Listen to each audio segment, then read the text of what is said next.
கொஞ்சமாக எண்ணெய் விட்டுங்க. கொஞ்சமாக எண்ணெய் விட்டு இது ஒவ்வொன்றே வறுத்துக்கலாம்.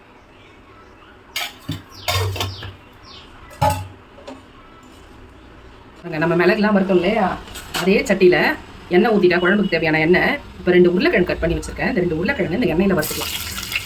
உருளைக்கிழங்கு வறுத்தாச்சு. இந்த வறுத்த உருளைக்கிழங்கு இந்த குழம்புக்கு அவ்வளோ சூப்பராக இருக்கும்.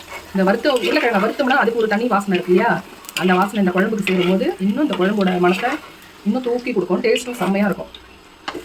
எடுத்து புரிஞ்சிருச்சு. கொஞ்சமாக சின்ன வெங்காயம் கட் பண்ணி வச்சுருக்கேன். 1-2 கட் பண்ணிக்கங்க.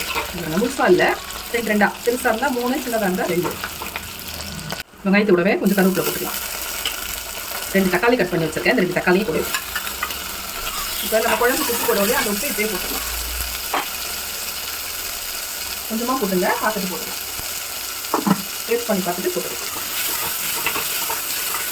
இப்போ நம்ம ஒரு குட்டி ஸ்பூன், இதில் பெரிய ஸ்பூன் பார்த்தீங்கன்னா 1/2 ஸ்பூன் வரும். இந்த ஸ்பூனில் வந்து 1 ஸ்பூன் போடுறோம். மஞ்சத்தூள் ஒரு 1/2 ஸ்பூன் மஞ்சத்தூள் போட்டுருங்க. இப்போ நம்ம அரைச்சி வச்சுருக்கோம் இல்லையா மசாலா, மிளகு மசாலா, இதை வந்து இது சேர்த்து. இது காரத்துக்கு நம்ம மிளகாத்தூள்லாம் போடல. இதுலேயே இந்த மிளகு ஒரு 4 காஞ்ச மிளகா அரைச்சிருக்கோம்ல, அதுவும் நீட்டு மிளகா, அதில் காரம் அதிகமாக இருக்காது. அவ்வளோதான், வெறும் மிளகு தான் இதுக்கு காரம் கொடுக்கும்.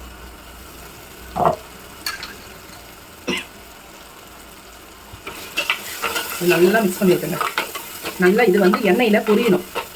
ஆல்ரெடி இது பொரிஞ்சிருச்சு, சீக்கிரமாகவே உங்களுக்கு அந்த வாசனை போயிடும். இப்போவே வரல, அந்த பச்சை வாசனை எதுவுமே வரல. கமகமான வாசனை தான் வருது.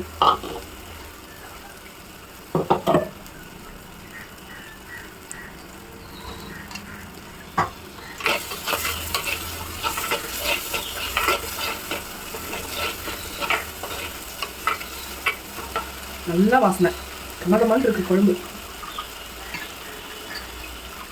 மிளகா வறுத்து பொடி பண்ணி மேலே தூவுறத விட இந்த மாதிரி செஞ்சு பாருங்க, குழம்பு சூப்பராக இருக்கும். இன்னொன்று சட்டியில் வச்சிங்களா நீங்கள் சீக்கிரமாக கெட்டும் போகாது. எத்தனை நாள் வேணாலும் வச்சு சாப்பிட்ற மாதிரி இருக்கும். நீங்கள் சூடு பண்ணி வச்சா அதுக்கு 10 நாள் வைக்க முடியாது, 2 நாள் அவ்வளோதான். அதுவும் ஃப்ரிட்ஜில் வைக்காமல் வெளியில் வச்சுங்க. கொஞ்சமாக புளி கரைச்சிருக்கேன், ஒரு 1/2 எலுமிச்சம்பழம் அளவு கூட இல்லை, அதையும் கம்மி.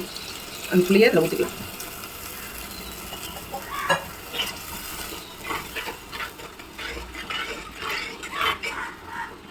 குழம்பு கொதிக்கட்டும். சூப்பராக இருக்குது போயிடுச்சு.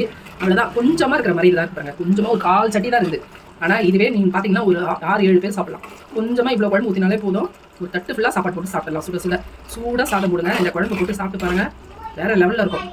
செஞ்சு பாருங்கள், எப்படி இருந்துன்னு கமெண்ட் பண்ணுங்கள், ஷேர் பண்ணுங்கள், சப்ஸ்கிரைப் பண்ணுங்கள். பை.